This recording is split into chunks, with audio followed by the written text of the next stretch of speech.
Welcome to another deep dive with AutonoMesh, where we explore the future of autonomous mobility. Today, we're talking about the incredible promise of flying taxis and the one massive, invisible force that could keep them grounded for good. We've all seen this vision, right? This idea of advanced air mobility. It's a world with way less gridlock, where our cities are connected like never before. And this isn't just about getting from point A to B faster. We're talking a complete revolution for emergency services, for cargo transport, a whole new dimension of freedom, really. But for these electric vertical takeoff and landing aircraft, or eVTOLs, to actually deliver on that promise, they have to conquer a force as old as flight itself. Please subscribe to AutonoMesh for future eVTOL content as we dive in. Okay, so let's get into it. Before we get to the storm clouds on the horizon, let's just appreciate the revolutionary potential of AM. Because believe me, it's about a lot more than just flying cars.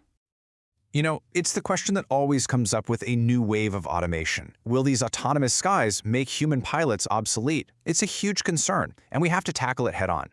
Well, what's so interesting here is that the data tells a completely different story. I mean, far from getting rid of jobs, analysts figure the industry is going to need 60,000 new pilots by 2028 alone just to get this thing off the ground. And what this does is create a totally new career path. Yeah, in the early days, pilots will be right there in the cockpit. But as the tech gets more advanced, that role is going to evolve into a highly skilled ground-based flight supervisor, overseeing multiple autonomous aircraft at once. It's a fundamental shift in what it even means to be a pilot in the 21st century. But there's a massive, invisible barrier standing between this incredible vision and our daily reality. It's an opponent that pilots have been battling since the very first flight: the weather. So here's the crucial point. We love to compare these things to electric cars, but the stakes are just fundamentally higher in the air. Look, if your car's battery runs low because of a cold day or a nasty headwind, you just pull over. It's annoying for sure, but an eVTO, it can't just pull over. Every single drop of energy is absolutely critical to safety. And this just perfectly illustrates the unique trade-offs they're facing. If you're flying in a dense city, you're navigating these chaotic wind canyons between buildings that can seriously mess with that delicate transition from vertical to horizontal flight. But if you fly over more rural areas, you often enter what's basically a data desert, completely lacking the specialized, low-altitude weather sensors that pilots rely on.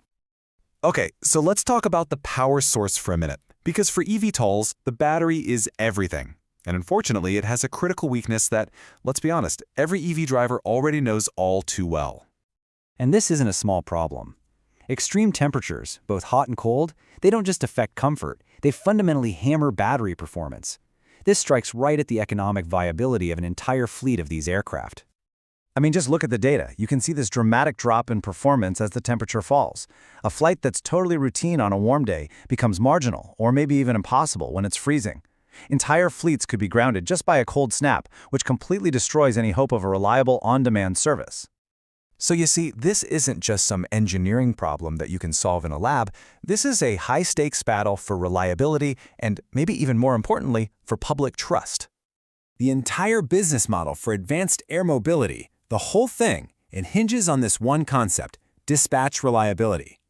That's simply the ability to fly on schedule consistently, no matter what the weather is doing. If you can't guarantee that, you're not a transportation solution, you're just a novelty. We've learned some really hard lessons from recent aviation history, right? Like the issues with the Boeing 737 MAX. Without transparent and proven safety protocols, public trust can just vanish in an instant. You can have the best aircraft in the world, but if people don't feel safe, the industry is grounded before it ever takes off. So how is the industry building a system that's resilient enough to actually earn that trust? Well, the answer isn't just in stronger fuselages or bigger batteries. It really starts with data. It starts with building a smarter sky. The solution is this new Federated Network of Service Providers, or PSUs. You can think of them as a kind of decentralized digital air traffic control system, but designed specifically to manage this new low-altitude environment. They're basically the backbone of this new digital sky. So what these PSUs do is create and manage what are called UAM corridors. And that's essentially digital highways in the sky. But these aren't fixed routes like our roads. They are dynamic corridors that adapt to weather, to traffic, to obstacles, all in real time, constantly making sure it's the absolute safest path. And this whole system is constantly learning. It's using AI and machine learning for predictive modeling of things like turbulence and wind fields. This lets an eVTOL's autonomous systems optimize its flight path on the fly, instantly balancing its energy use against any sudden weather disruptions. And this isn't happening in some secret lab somewhere. It's a massive, collaborative effort. You've got public agencies like NASA and the FAA working hand in hand with private companies like True Weather Solutions and even international initiatives like Europe's CESAR project. They're all building the infrastructure to make this work. Ultimately, conquering this weather challenge is what's going to define the future of air mobility. You could almost say it's like the final boss fight for the entire industry. And this, right here, is the key takeaway. Without proven all-weather reliability, aerial commuting is just going to remain a special occasions tool, a fun ride on a sunny day. It will never become the everyday necessity that truly changes how we live and move.